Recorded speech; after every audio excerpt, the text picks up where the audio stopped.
ಕಾಲ ತುಂಬಾ ಕೆಟ್ಟಾಯ್ತು. ಒಳಗ್ ಉಳ್ಕೋ ಮ್ಯಾಲ್ ತಳ್ಕೋ. ಹೇಗ್ರಿ ನಿಮ್ ನಂಬೋದು? ತಿನ್ನೋ ಅನ್ನಕ್ಕೂ ವಿಷ ಆಗ್ತಾ ಇದ್ದೀರಾ?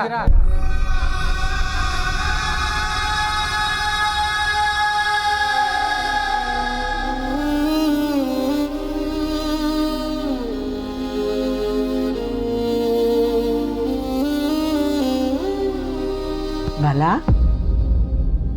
ಏನು ಯೋಚನೆ ಮಾಡ್ತಾ ಇದೆಯಾ? ಊಟ ಮಾಡು. ಯಾಕೋ ಊಟ ಮಾಡೋ ಮನ್ಸಿಲ್ಲ ಅಜ್ಜಿ. ಬಾಲ, ಆಗಿದ್ದಾಗೋಯ್ತು. ಅದನ್ನೇ ಯೋಚನೆ ಮಾಡ್ತಾ ಕೂತ್ಕೊಂಡ್ರೆ ಏನು ಪ್ರಯೋಜನ ಇಲ್ಲ. ಶರೀರಕ್ಕೆ ಒಳ್ಳೇದಲ್ಲಪ್ಪ. ಊಟ ಮಾಡಿ. ನಾನು ಮಾಡದೇ ಇರೋ ತಪ್ಪಿಗೆ ಶಿಕ್ಷೆ ಅನುಭವಿಸ್ತಾ ಇದ್ದೀನಲ್ಲ ಅಜ್ಜಿ.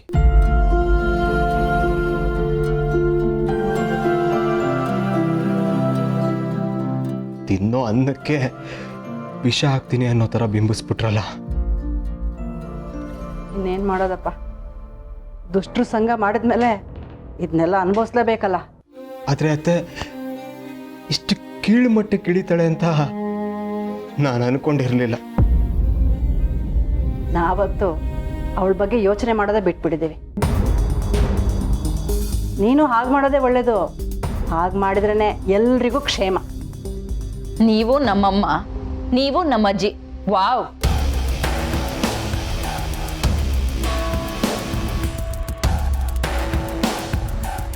ನನ್ ಗಂಡಂಗೆ ಈ ರೀತಿ ಹೇಳ್ಕೊಡ್ತಾ ಇದ್ದೀರಲ್ಲ, ನಾಚಿಕೆ ಆಗಲ್ಲ?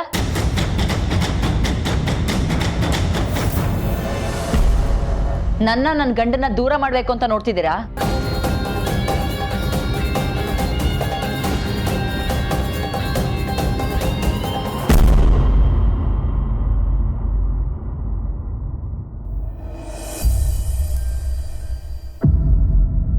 ಸತ್ಯ, ಹೇಳು, ಎಲ್ಲಿದೀಯಾ?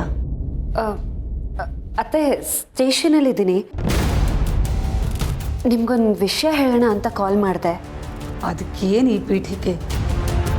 ಉಷಂಗ್ ಹೀಗೆಲ್ಲ ಮಾಡಿದವ್ರು ಯಾರು ಅಂತ ಗೊತ್ತಾಯ್ತಾ? ಹ್ಞೂ ಅತ್ತೆ, ಅದಕ್ಕೆ ಫೋನ್ ಮಾಡಿದೆ. ಆದರೆ ನೀವೇನಾದರೂ ತಪ್ಪು ತಿಳ್ಕೊತೀರಾ ಅಂತ. ನಾನ್ಯಾಕೆ ತಪ್ಪು ತಿಳ್ಕೊಳ್ಳಿ? ಯಾರು ಸತ್ಯ ಪಾಪಿ? ಅತ್ತೆ, ಅದು ಅದು ಇದು ಏನು ಮಾತಾಡ್ತಿದ್ಯಾ? ಯಾರು ಅಂತ ಹೇಳು. ನಮಗೆ ಗೊತ್ತಿರೋರೆ ಅತ್ತೆ. ನಮಗೆ ಗೊತ್ತಿರೋರ? ಯಾರು? ಸರಿಯಾಗಿ ಹೇಳು ಸತ್ಯ. ಉಷಂಗಿ ಪರಿಸ್ಥಿತಿ ತಂದವರು ಬೇರೆ ಯಾರೂ ಅಲ್ಲ, ದೇವೇಂದ್ರ ಅರಸವ್ರ ಮಗ ಹರ್ಷಿತ್.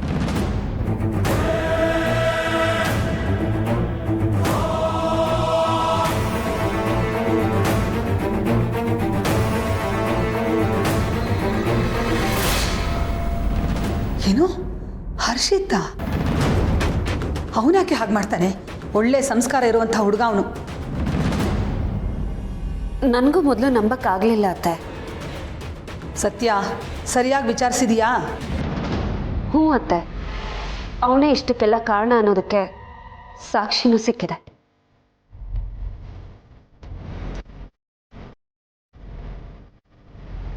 ಅತ್ತೆ, ನನಗೆ ಗೊತ್ತು ರಾಯರು ಮತ್ತು ದೇವೇಂದ್ರ ಅರಸ್ ಅವರು ಎಷ್ಟು ಕ್ಲೋಸ್ ಫ್ರೆಂಡ್ಸ್ ಅಂತ.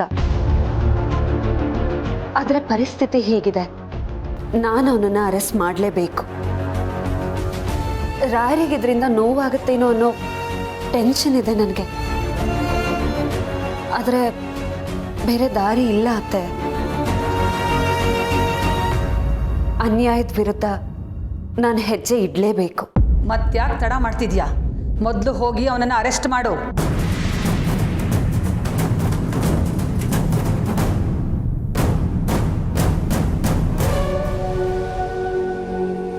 ಇಂಥ ನೀಚ್ ಕೆಲಸ ಮಾಡೋರು ಮನುಷ್ಯರೇ ಅಲ್ಲ.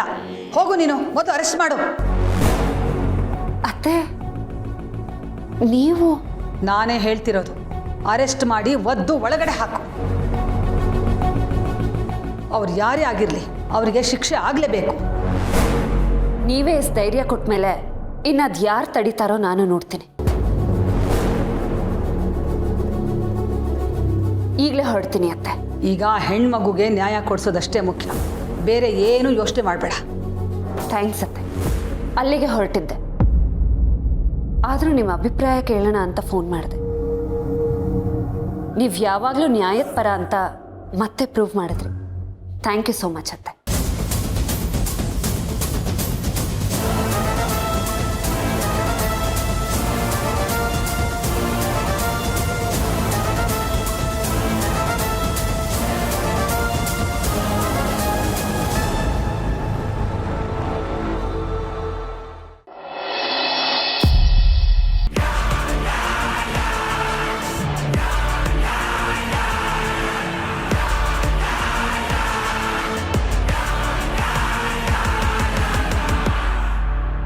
ಸಾ ಅಂದ್ರೆ ಸೂ ಅಂತಾರೆ. ಇಷ್ಟೊತ್ತಾದ್ರೂ ಏನು ಮಾತಾಡ್ತಾನೆ ಇಲ್ವಲ್ಲ, ಏನಾಗಿದೆ ಇವ್ರಿಗೆ? ಹಲೋ, ನಾನ್ ನಿಮ್ಮನ್ನೇ ಮಾತಾಡ್ತಾ ಇರೋದು. ಬಾಲ, ಸ್ವಲ್ಪ ಸಾರು ಹಾಕ್ಲಾ?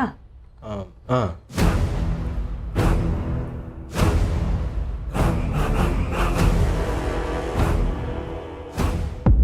ರುಕ್ಕು, ನೀನೇಕೆ ಸಪ್ಪು ಕೂತಿದೀಯಾ? ಉಪ್ಪಿನಕಾಯಿ ಬಡಿಸ್ಲಾ? ಬೇಡ ರೇ, ಏನಾಯ್ತು ರುಕ್ಕು?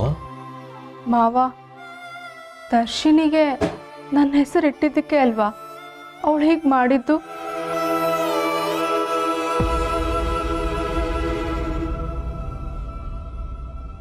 ನನ್ನಿಂದನೇ ಅಲ್ವಾ ನಿಮಗೆ ತೊಂದರೆ ಆಗ್ತಿರೋದು? ತೊಂದರೆ ಕೊಡ್ತೀನಿ ಅಂತ ಡಿಸೈಡ್ ಮಾಡ್ಕೊಂಡವರು ಹೇಗಿದ್ರು ತೊಂದರೆ ಕೊಡ್ತಾರೆ. ಇನ್ನು ಅದನ್ನೆಲ್ಲ ಮನ್ಸಿಗೆ ಹಾಕೋಬೇಡ. ಇವಾಗಲೇ ಹೀಗೆ, ಮುಂದೆ ಮದುವೆ ಆದಮೇಲೆ ಅವಳು ಯಾವ ಥರ ಕಾಟ ಕೊಡ್ತಾಳೆ ಅಂತ ನಾನು ಯೋಚನೆ ಮಾಡ್ತಿದ್ದೀನಿ.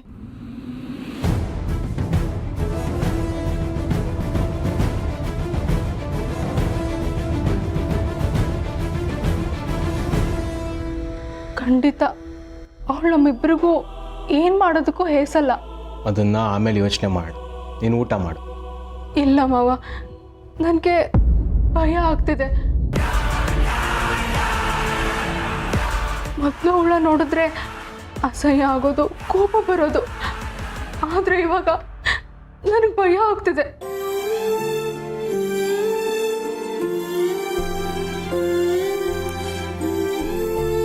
ಯಾರಿಗೆ ಯಾವಾಗ ಏನು ಮಾಡ್ತಾಳೆ ಅಂತ ನನಗೆ ಅನಿಸ್ತಿದೆ ಮಾವ. ಆ ಭಯ ಹಾಗೇ ಇರ್ಲಿ.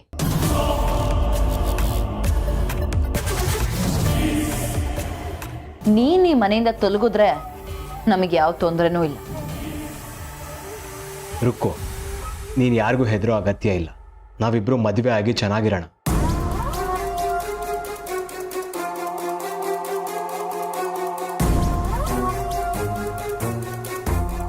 ಅದು ಯಾರು ಏನು ಮಾಡ್ತಾರೋ ನೋಡೇ ಬಿಡೋಣ. ನಿಜನಾ ಮಾವ? 100%. ನೀನು ಯೋಚನೆ ಮಾಡಬೇಡ. ನೀನು ಇಷ್ಟು ಹೇಳಿದ ಮೇಲೆ ನನಗೆ ಧೈರ್ಯ ಬಂತು. ಏಯ್ ಬಾಲ, ಈ ಮದ್ವೆ ನಡಿಬಾರ್ದು ಅಂತ ನಾನು ಏನೇನೆಲ್ಲ ಮಾಡ್ತಿದ್ದೀನಿ, ಮತ್ತೆ ಅದೇ ರಾಗನ? ಏನಾಗಿದೆ ನಿನಗೆ? ಬುದ್ಧಿ ಬಂದಿದೆ, ಕೆಟ್ಟವರಿಂದ ದೂರ ಇರೋ ಸಮಯ ಬಂದಿದೆ. ನಾನು ರುಕ್ಕುನ ಮದುವೆ ಆಗ್ತೀನಿ. ಸಾಧ್ಯ ಆದ್ರೆ ತಡಿ.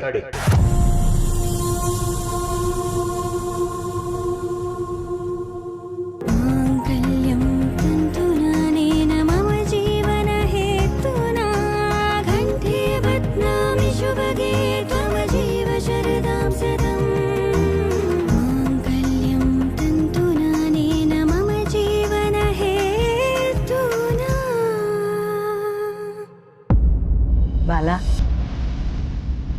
ರುಕ್ಕುನ ಪರಿಪೂರ್ಣ ಮನಸ್ಸಿನಿಂದ ಒಪ್ಕೊಂಡಿದ್ಯಲ್ಲ, ನಂಗೆ ಅದೇ ಖುಷಿ ಬಾಲ. ನೀವಿಬ್ರು ಚೆನ್ನಾಗಿರೋದನ್ನ ನಾನು ನೋಡಬೇಕು. ಆಮೇಲೆ ನಾನು ಸಾಯೋದು. ಎಲ್ಲೋ ಒಂದು ಕಡೆ ನಮ್ಮ ಬಾಲಂಗೆ ಈ ರಾಕ್ಷಸಿ ಮೇಲೆ ಇನ್ನೂ ಪ್ರೀತಿ ಇದೆಯೇನೋ ಅಂತ ಡೌಟ್ ಇತ್ತತೆ. ಈಗೆಲ್ಲ ಕ್ಲಿಯರ್ ಆಯ್ತು. ಅಯ್ಯೋ ಮಂಕೆ, ಪ್ರೀತಿನ ಗಟ್ಟಿಯಾಗಿ ಹಿಡ್ಕೊಂಡು ಉಸಿರುಗಟ್ಟಿಸ್ಬಾರ್ದು ಕಣೆ, ಅದು ಪುರ್ರಂತ ಆಹಾರ ಹೋಗುತ್ತೆ. ಪ್ರೀತಿನ ಪ್ರೀತಿಯಿಂದ ನೋಡ್ಕೋಬೇಕು. ನಮ್ಮ ರುಕ್ಕು ಹಾಗೆ. ಆಗ ಮಾತ್ರ ನೋಡು ಪ್ರೀತಿ ಉಳಿಯೋದು ಅಂಡ್ ಸಿಗೋದು.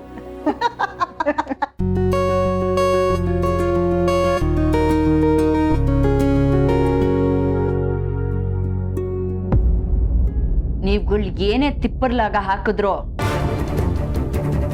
ಬಾಲನ್ನ ಯಾವುದೇ ಕಾರಣಕ್ಕೂ ಇವಳಿಗೆ ಬಿಟ್ಕೊಡಲ್ಲ.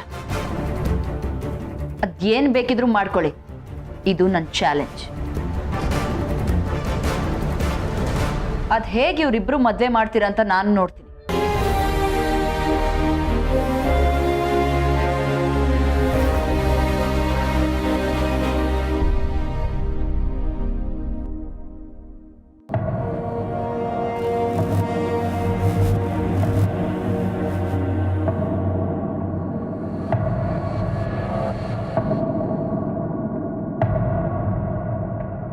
ಅಂಕಲ್ ಏನಾಯ್ತು?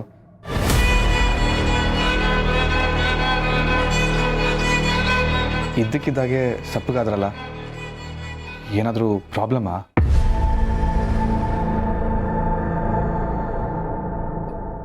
ಹ್ಞೂ ಕಣಯ್ಯ, ಆದರೆ ಅದನ್ನು ಹೇಗೆ ಹೇಳೋದು ಅಂತ ಗೊತ್ತಾಗ್ತಿಲ್ಲಪ್ಪ. ಅಂಕಲ್ ಅದು ಏನು ಅಂತ ಹೇಳಿ ಪರವಾಗಿಲ್ಲ, ನಾನು ನಿಮ್ಮ ಮಗನ ಥರನೇ ಅಲ್ವಾ? ಹಾಂ ಸರಿ, ಮಗ ಅಂತ ಹೇಳ್ತಿದ್ಯಲ್ವಾ, ಅದು ನಿನ್ನಿಂದ ಒಂದು ಫೇವರ್ ಆಗಬೇಕಾಗಿದೆ. ನಾವು ಒಂದು ಸಮಸ್ಯೆಯಲ್ಲಿ ಸಿಕ್ಕಾಕೊಂಡಿದ್ವಿ. ನಾವು ಅಂದರೆ ನನ್ನ ಮಗ ಹರ್ಷಿ.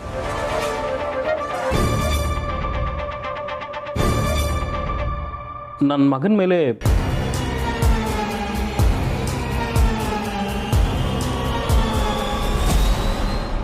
ದುಡ್ಡಿನ ಆಸೆಗೆ ಅವನನ್ನು ಇದರಲ್ಲಿ ಸಿಕ್ಕಾಕ್ಸೋಕ್ಕೂ ನೋಡ್ತಿದ್ದಾರೆ.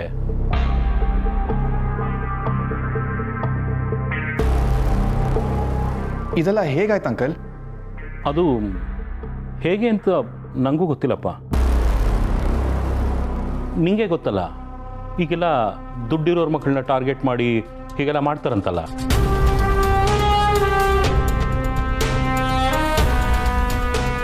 ನಾವು ಕಷ್ಟಪಟ್ಟು ಸಮಾಜದಲ್ಲಿ ಒಂದು ದೊಡ್ಡ ಹೆಸರು ಮಾಡಿರ್ತೀವಿ, ಅದಕ್ಕೆ ಮಸಿ ಬಳಿಯೋಕ್ಕೆ ಅಂತಾನೆ ಇಂಥವ್ರು ಕಾಯ್ತಿರ್ತಾರೆ.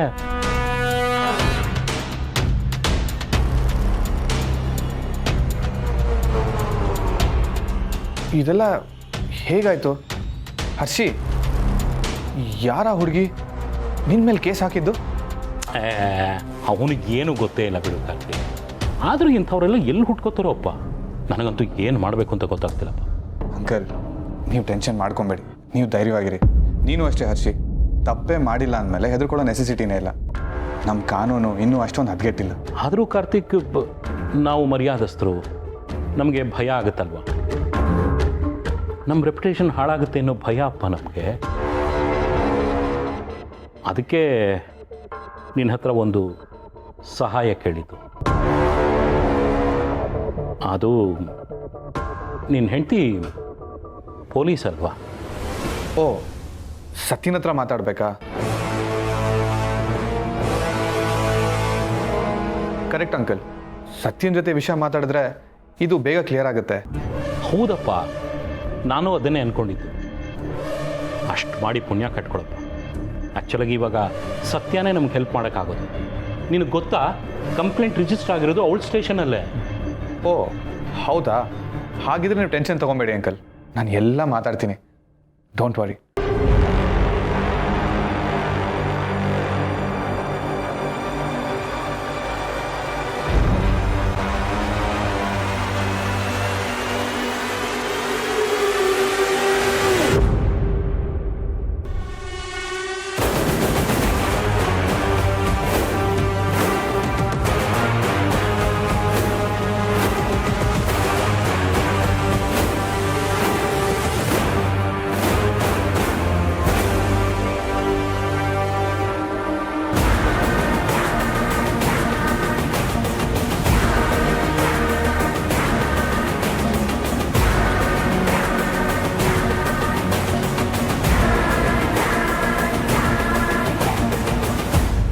ಸತ್ಯ, ನಿನಗೆ 100 ವರ್ಷ ಆಯ್ಸು.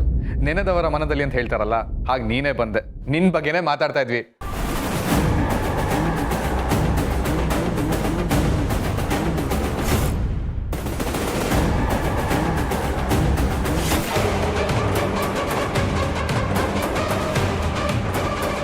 ನನ್ನ ಬಗ್ಗೆನ ಏನು ವಿಷಯ? ಹೇಳ್ತೀನಿ ಸತ್ಯ, ಕೂತ್ಕೋ. ಕೂತ್ಕೊಳ್ಳೋದಕ್ಕೆ ಟೈಮ್ ಇಲ್ಲ ಕಾರ್ತಿಕ್. ನಾನು ಇಲ್ಲಿಗೆ ಬಂದಿರೋದು ಡ್ಯೂಟಿ ಮೇಲೆ.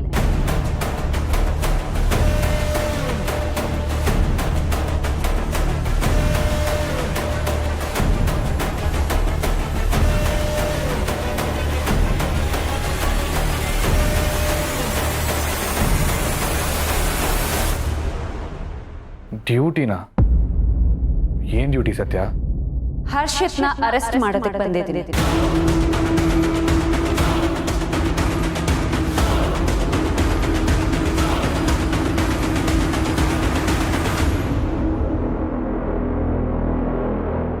Harshit, you are under arrest.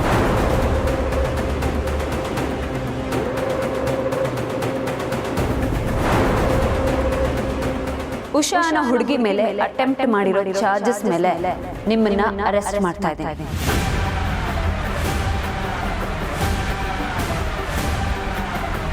ಸತ್ಯ, ನಿನಗೆ ಬಂದಿರೋ ಕಂಪ್ಲೇಂಟ್ ಸುಳ್ಳಮ್ಮ.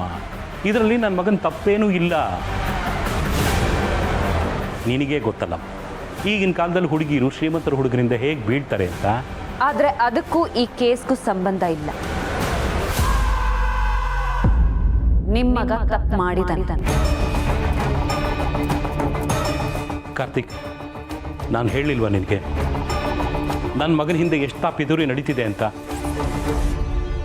ನೀನಾದರೂ ಹೇಳು, ಇದರಲ್ಲಿ ನನ್ನ ಮಗನದೇನು ತಪ್ಪಿಲ್ಲ ಅಂತ. ಹೌದು ಸತ್ಯ, ಅಂಕಲ್ನ ಹರ್ಷಿನ ನಾನು ಇವಾಗಲಿಂದ ನೋಡ್ತಾ ಇಲ್ಲ. ತುಂಬ ವರ್ಷದಿಂದ ಪರಿಚಯ, ಅವ್ರು ತುಂಬ ಒಳ್ಳೆ ಫ್ಯಾಮಿಲಿ. ಹಾಗಿರ್ಬೇಕಾದ್ರೆ ಹರ್ಷಿ ಈ ಥರ ಮಾಡೋಕ್ಕೆ ಸಾಧ್ಯನಾ? ನೀನೊಂದ್ಸತಿ ಯೋಚನೆ ಮಾಡು. ಪಾಂಡವರ ಜೊತೆನೇ ಅಲ್ವಾ ಕೌರವರು ಹುಟ್ಟಿದ್ದು. ಒಳ್ಳೇದಿರೋ ಕಡೆ ಕೆಟ್ಟದಿರಲ್ಲ ಅನ್ನೋದೆಲ್ಲ ಸುಳ್ಳು. ಕೆಟ್ಟದ್ದು ಎಲ್ಲೇ ಇದ್ರೂ ಕೆಟ್ಟದ್ದೆ. ಅದನ್ನ ಸ್ವಚ್ಛ ಮಾಡದೇ ಇದ್ರೆ ಒಳ್ಳೇದನ್ನು ಕೆಡಿಸುತ್ತೆ.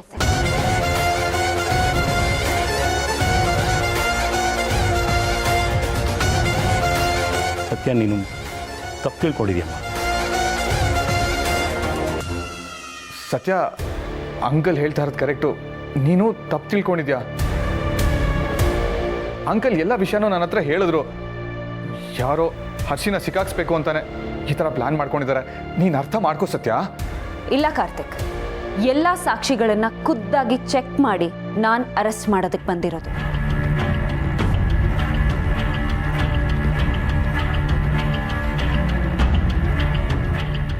ದಯವಿಟ್ಟು ನನ್ನ ಕೆಲಸನ ನನಗೆ ಮಾಡೋದಕ್ಕೆ ಬಿಡಿ. ಇಲ್ಲಮ್ಮ ಸತ್ಯ, ಇದರಲ್ಲಿ ಏನೋ ಮಿಸ್ಅಂಡರ್ಸ್ಟ್ಯಾಂಡಿಂಗ್ ಆಗಿದೆ. ಇನ್ನೇನೇ ಮಾತಾಡೋದಿದ್ರು ಸ್ಟೇಷನ್ ಅಥವಾ ಕೋರ್ಟಲ್ಲಿ ಬಂದು ಮಾತಾಡಿ. ಶಿವು, ಅರೆಸ್ಟ್ ಮಾಡಿ. ಸತ್ಯ, ಸತ್ಯ ನನ್ನ ಮಾತು ಕೇಳು. ಸತ್ಯ, ಹರ್ಷಿತ್ ಇಸ್ ಇನ್ನೋಸೆಂಟ್ ಸತ್ಯ. ಅವನಿಗೇನು ಮಾಡಿಲ್ಲಪ್ಪ.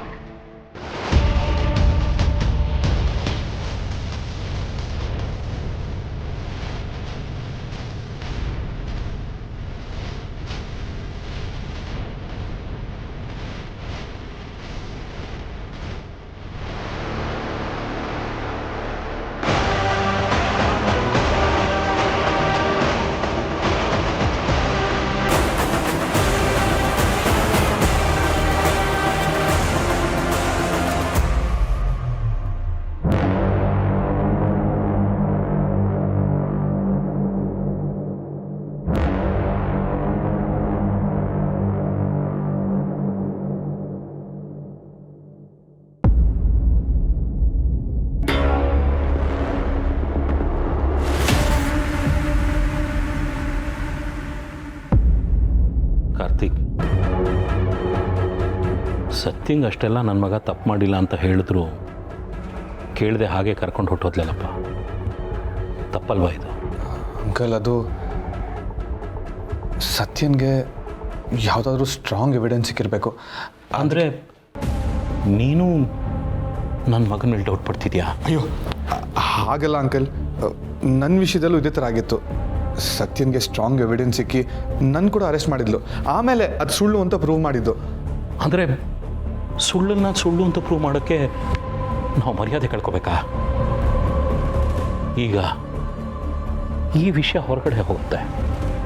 ಆಗ ನಮ್ಮ ಬಗ್ಗೆ, ನಮ್ಮ ಫ್ಯಾಮಿಲಿ ಬಗ್ಗೆ ಜನ ಏನು ಅನ್ಕೋತಾರೆ ನೀನೇ ಹೇಳು. ಕೆಲವೊಂದು ಸತಿ ಹಾಗೆ ಅಂಕಲ್, ಕೆಟ್ಟದನ್ನು ನಾಶ ಮಾಡಬೇಕು ಅಂದರೆ ಒಳ್ಳೇದು ಸಫರ್ ಆಗಲೇಬೇಕು. ಅಂದರೆ ನೀನು ನಿನ್ನ ಹೆಂಡ್ತಿನೇ ಸಪೋರ್ಟ್ ಮಾಡ್ತಿದ್ಯಾ ಅಂತ ಆಯಿತು.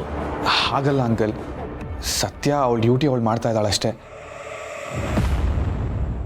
ನಾವು ಅದನ್ನು ಬೇಡ ಅಂತ ಹೇಳೋಕ್ಕಾಗಲ್ಲ. ಅಷ್ಟಕ್ಕೂ ಸತ್ಯನೇ ಸಾಕ್ಷಿ ಇದೆ ಅಂತ ಹೇಳ್ತಾ ಇದ್ದಾಳೆ. ನನಗಂತೂ ಏನು ಮಾಡಬೇಕು ಅಂತಲೇ ತೋರಿಸ್ತಾ ಇಲ್ಲಪ್ಪ. ಅಂಕಲ್ ಡೋಂಟ್ ವರಿ, ಹರ್ಷಿತ್ ತಪ್ಪು ಮಾಡಿಲ್ಲ ಅನ್ನೋ ನಂಬಿಕೆ ನಿಮಗಿದ್ರೆ ನೀವು ಹೆದರ್ಕೊಳ್ಳೋ ಅವಶ್ಯಕತೆನೇ ಇಲ್ಲ ಅಂಕಲ್. ಮನೆಗೆ ಹೋಗಿ ಈ ವಿಷಯದ ಬಗ್ಗೆ ಅಪ್ಪನ ಜೊತೆ ಮಾತಾಡ್ತೀನಿ. Take care uncle.